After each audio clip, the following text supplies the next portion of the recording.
Welcome to UN Insider. I'm Elaine Reyes at the United Nations headquarters in New York. Join us as we delve into the world's most pressing issues and learn how the people inside work toward a better future for everyone around the world. Coming up on UN Insider. A multidimensional crisis amid alarming, spiraling gang violence. The UN approves a plan to confront a dire situation in Haiti. Can a multinational security force restore peace? We have to have a behavioral change, new lifestyle. Creating smarter, greener communities. A look at eco-friendly innovations in one of the world's most sustainable cities. Saving food from the waste bin and redirecting it to those in need. Next on UN Insider.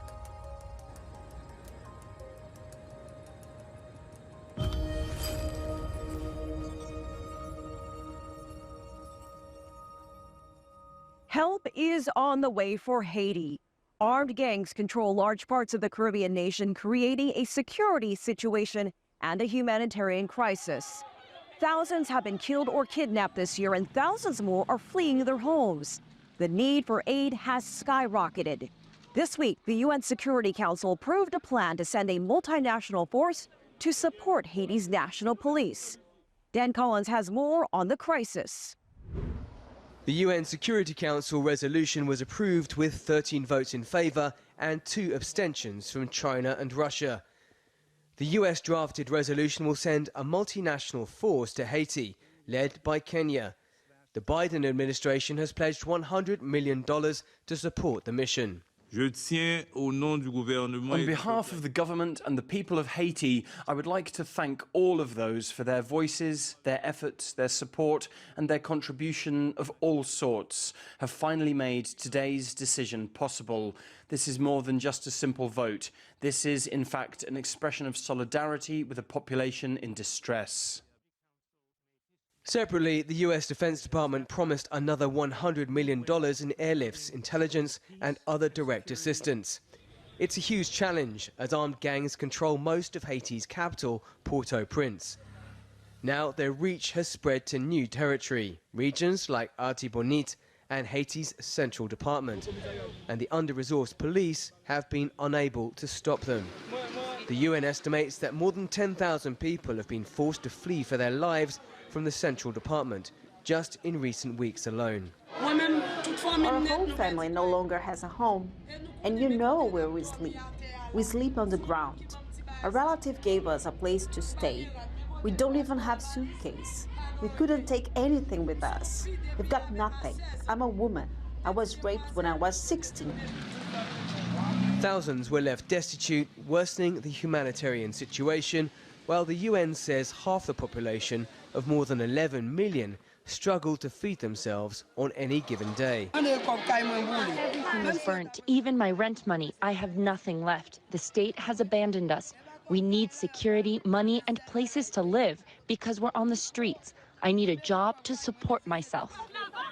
The armed confrontations have disrupted access to healthcare as even hospitals have come under attack.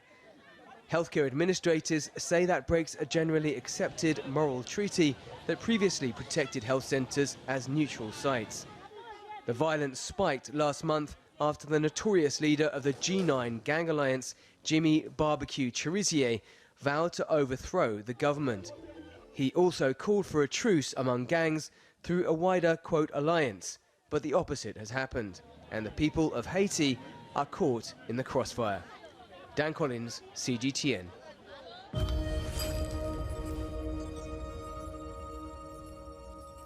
Deja has also been monitoring the action in the Security Council chamber. Deja. Yes, Elaine, this is the first week of October. Thus, there is a new Security Council president in Brazil. For those who might be confused about the Security Council presidency, it's a rotating role held by Security Council members, and the presidency switches every single month. But for this month's program of work, something interesting happened. There's no provincial meeting yet.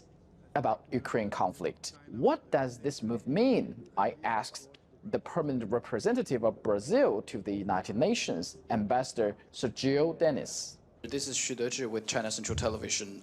We know that for the past 3 months, if I remember correctly, the program of work got objection from the Russian Federation because they put Ukraine in the issue in the program of work.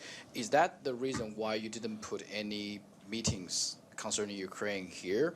And if I may, the second question, we know that nowadays people think the Security Council is dysfunctional somehow. What would be your consideration? What would be your approach to help, let's say, make Security Council at least work for for other people feel like it still works? Thank you. Thank you. It's a tough question. Well, as regards the Ukrainian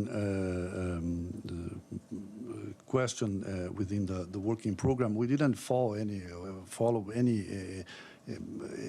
other country's impression. It was our impression that since the matter has been on the agenda for several months, we wouldn't schedule specifically anything on that, hoping or awaiting that most probably some countries will ask for meetings, and we will be most open to schedule meetings as they are suggested and justified by different members. There was no, the idea of having the program approved was, of course, on our minds. It is important that the Council starts a new presidency with a program, with a working program, even if it's,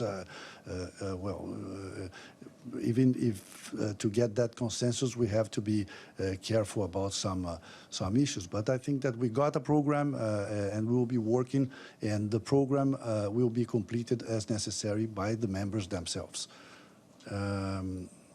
The other question was the presidency has to abide by the rules, and we'll try to do our best on our national capacity every time it is required. And as the president of the Security Council, I hope to have a very frank exchange always with all the members and try to, get things done as best as possible. And that's the way presidents should act. Well, just like the ambassador said, meetings on Ukraine issue will be conducted upon requests from member states. So I think we could almost certainly say that there will still be meetings on Ukraine. But for this week, the Security Council behind me is very quiet. Why? Because the 17th annual joint consultative meeting between Security Council and the African Union Peace and Security Council is held on 6th of October. And this year, the meeting is in the African Union headquarters, Addis Ababa of Ethiopia. And that is why there are no meetings in the Security Council from Tuesday to Friday this week. And also, except for Haiti, not that much in the briefing room as well. Which is why I thought it might be a good time to have some fun in the briefing room. Spain, Portugal, and Morocco is going to host the 2030 World Cup. And the first 3 opening matches will be played not in those 3 countries, but Uruguay, Argentina, and Paraguay. What's your expectation for this quite sophisticated arrangement? Because you are a soccer fan, as I understand. That France wins. That's my expectation. Okay. Oh, that's all from me, Elaine. CGTN's Xu Dezhi, thanks. Infrastructure plays a key role in creating sustainable communities and economic opportunity. This month, Indonesia launched its first high-speed rail line. Silkina Alawalia takes us aboard. Indonesia is on the fast track, literally. Meet Whoosh, Indonesia's first ever bullet train, bridging the capital Jakarta and the arts and culture hub Bandung. Funded largely by China under the Belt and Road Initiative, this $7 billion project is setting a new standard of travel in Southeast Asia. This project is new for Indonesia. MRT and LRT is something new for us. This fast train is also a new endeavor. New technology, new speed, new construction, new forms of funding. It's all new. From a 3-hour journey down to just 15 minutes, this train promises efficiency like no other. It can cater to over 600 passengers each trip and travel up to 350 kilometers per hour. And let's not forget the deeper ties it signifies between China and Indonesia. As passengers step aboard, they're not just traveling between cities, they're journeying into a future of modern innovation. It really smooth, not shaky at all. Started in 2015, this train faced multiple hurdles, from land issues to the pandemic. Ya, kita tahu semuanya kendalanya mesti masalah anggaran ya. One of the biggest challenges this project has faced was budget, but that has proven to be a learning lesson because if Indonesia now wants to extend this high-speed railway, they know exactly how to deal with future issues. This technology transfer from China is just the beginning. It's clear that Indonesia is not just launching a train. The country is setting into motion a vision for the future. A future that values time, efficiency, and a connected nation. Sulkina Aluwalia, CGTN, Jakarta. Coming up. People are really looking for sustainability, and they don't want you to just say you're sustainable. They want numbers. People want to leave less of a carbon footprint. UN Insider.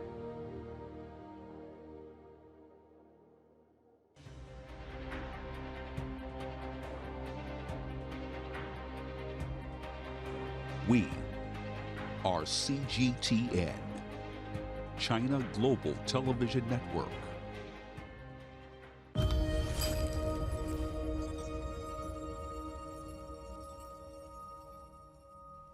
Monday marked World Habitat Day. This year's theme, resilient urban economies. Around the globe, cities are looking for ways to rebound from the pandemic and chart a path for the future. Creating smarter, greener cities and innovative communities could be key to spurring growth and tackling critical issues like climate change. I sat down with Maimouna Mohd Sharif, Executive Director of UN Habitat. Thank you so much for joining us. This year marks the halfway point to the Sustainable Development Goals. 2030 is just 7 years away. How far have we come in creating more sustainable cities and communities? The overall achievement of SDG is only 15% on track. The rest are all behind. And as far as for the SDG 11, we just had our high-level political forum last July when we presented the report on the implementation of SDG 11 on cities, communities, inclusive and sustainable cities. It's only 2 out of the 11 indicators are on track. That sounds very dire. How concerned are you about catching up? And what are some of the challenges? What will it take to turn those numbers around?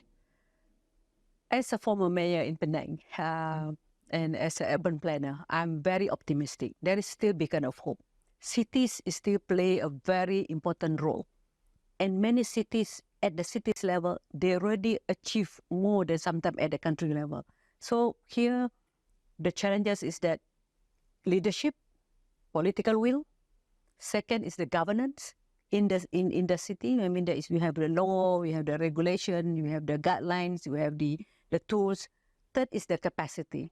Capacity here, I used to say that is either it is in terms of human resource, the officers, and at the same time also on finance. So there is hope. There is 2,661 days for us to make things right.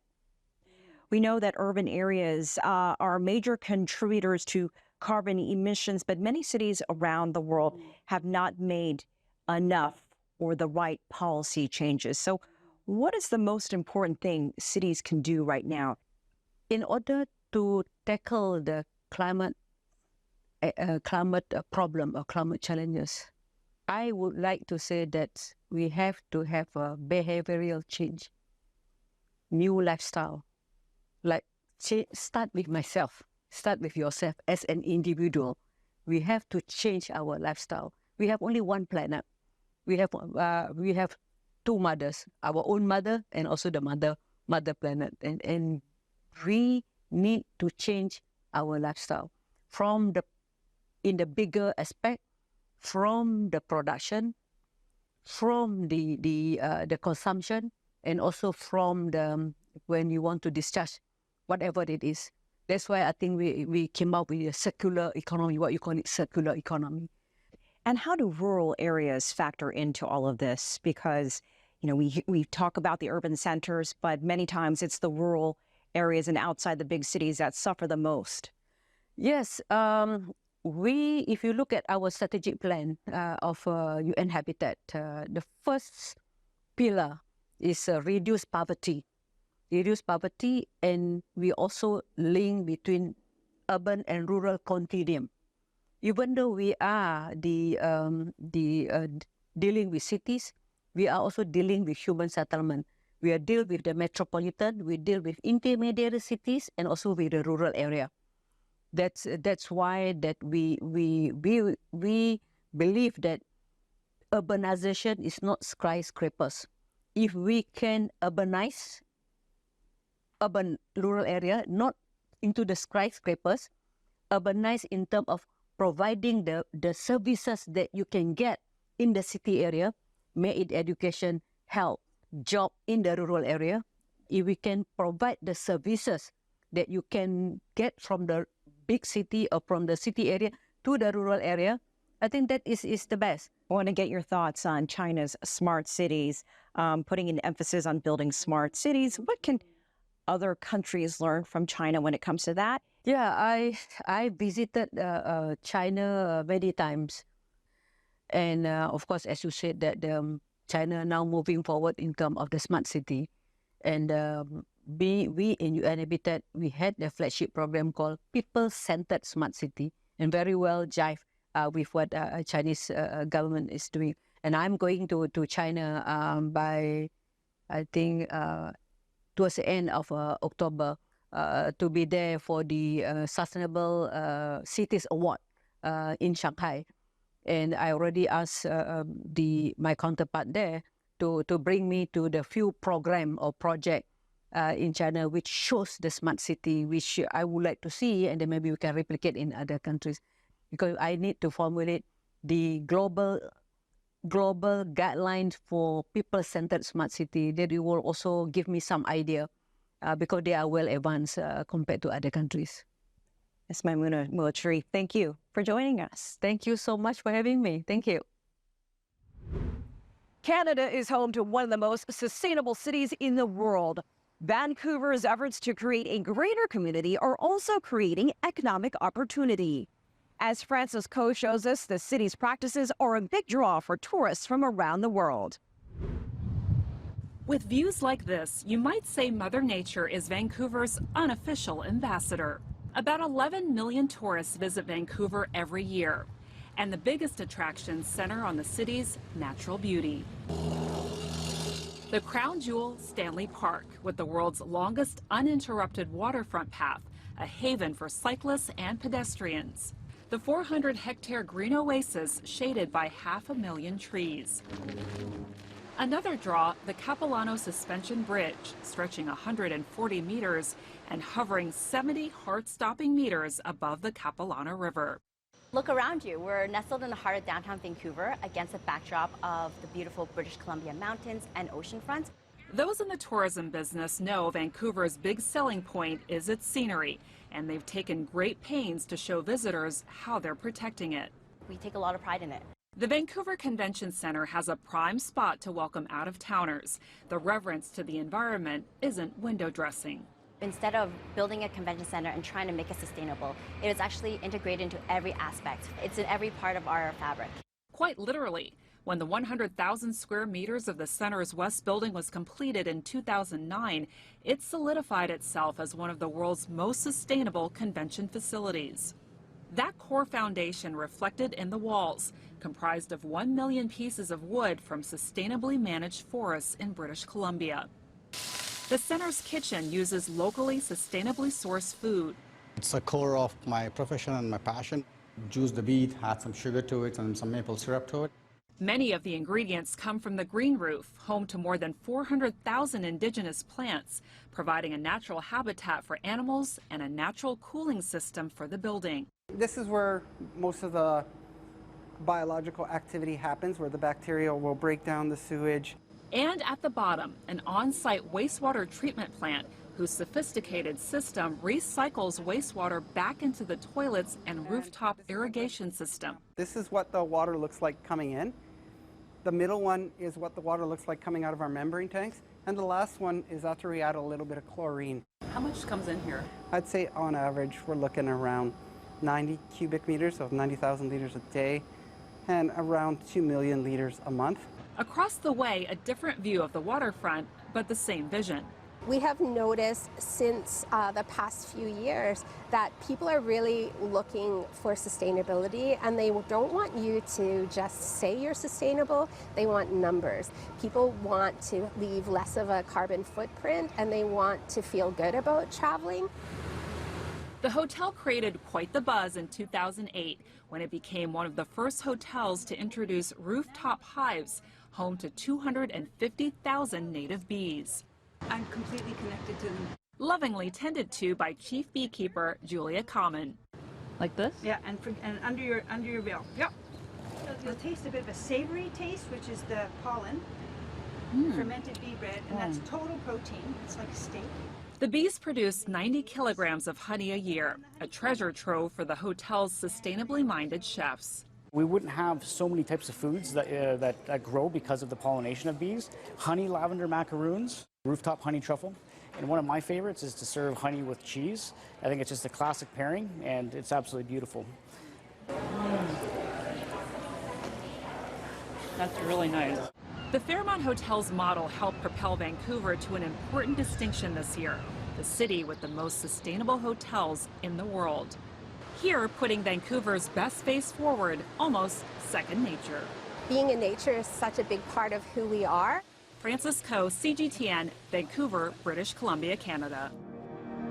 Coming up.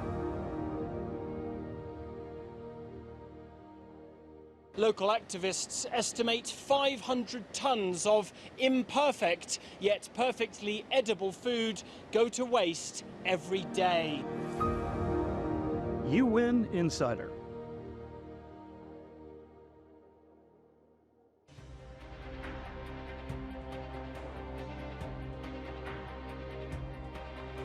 We are CGTN, China Global Television Network.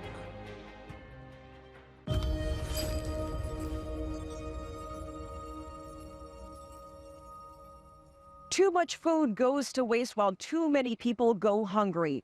The UN is calling for major changes in the way we produce, handle, and store food to cut down on the staggering amounts that are simply thrown away.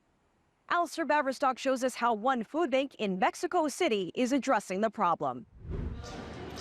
Mexico City's Central de Abastos, one of the world's largest wholesale markets, supplying a megacity of more than 22 million people. 30% of Mexico's total horticultural production flows through this market, but a lot of it goes to waste. The UN estimates at least a third of all Mexico's food ends up discarded in a country where 43% of the population live below the poverty line. Here in Mexico City's wholesale market, which draws hundreds of thousands of people a day, local activists estimate 500 tons of imperfect yet perfectly edible food go to waste every day. That's an issue one food bank called Food for All is seeking to tackle. Food for All is the largest food bank in Mexico, and we rescue products that have lost their commercial value. Mexico discards more than 20 million tons of food annually, which is a serious problem in a country where 26 million people live with food insecurity. Receiving only donations from the market, the organisation fills 4 warehouses with discarded food and relies on volunteers like Denise Almeida to package the products for distribution to communities across central Mexico. The fact that a product like this could end up discarded just because of how it looks when the product inside is perfectly useful, tells us a lot about our consumer culture. This can of beans represents an entire supply chain of farming, preparation, packing, and transportation. So our intervention now means it will end up on someone's table rather than in the trash. For Teresa Guzman's Live for a Reason non-profit foundation, here loading their truck to feed her marginalised community, the expression waste not, want not got lost in translation. México es uno de los países que más desperdicia, pero también es uno de los países que más hambre tiene. Mexico is one of the most wasteful countries when it comes to food, but also one of the countries with the worst hunger issues. But if everyone does their part to be less wasteful, the future can be better. As Teresa fills her truck from a warehouse packed with discarded food, the products with no market value may now be a lifeline for those with the least. Alistair Baverstock, CGTN, Mexico City. I'm Elaine Reyes at UN headquarters in New York. Thanks for being a UN Insider.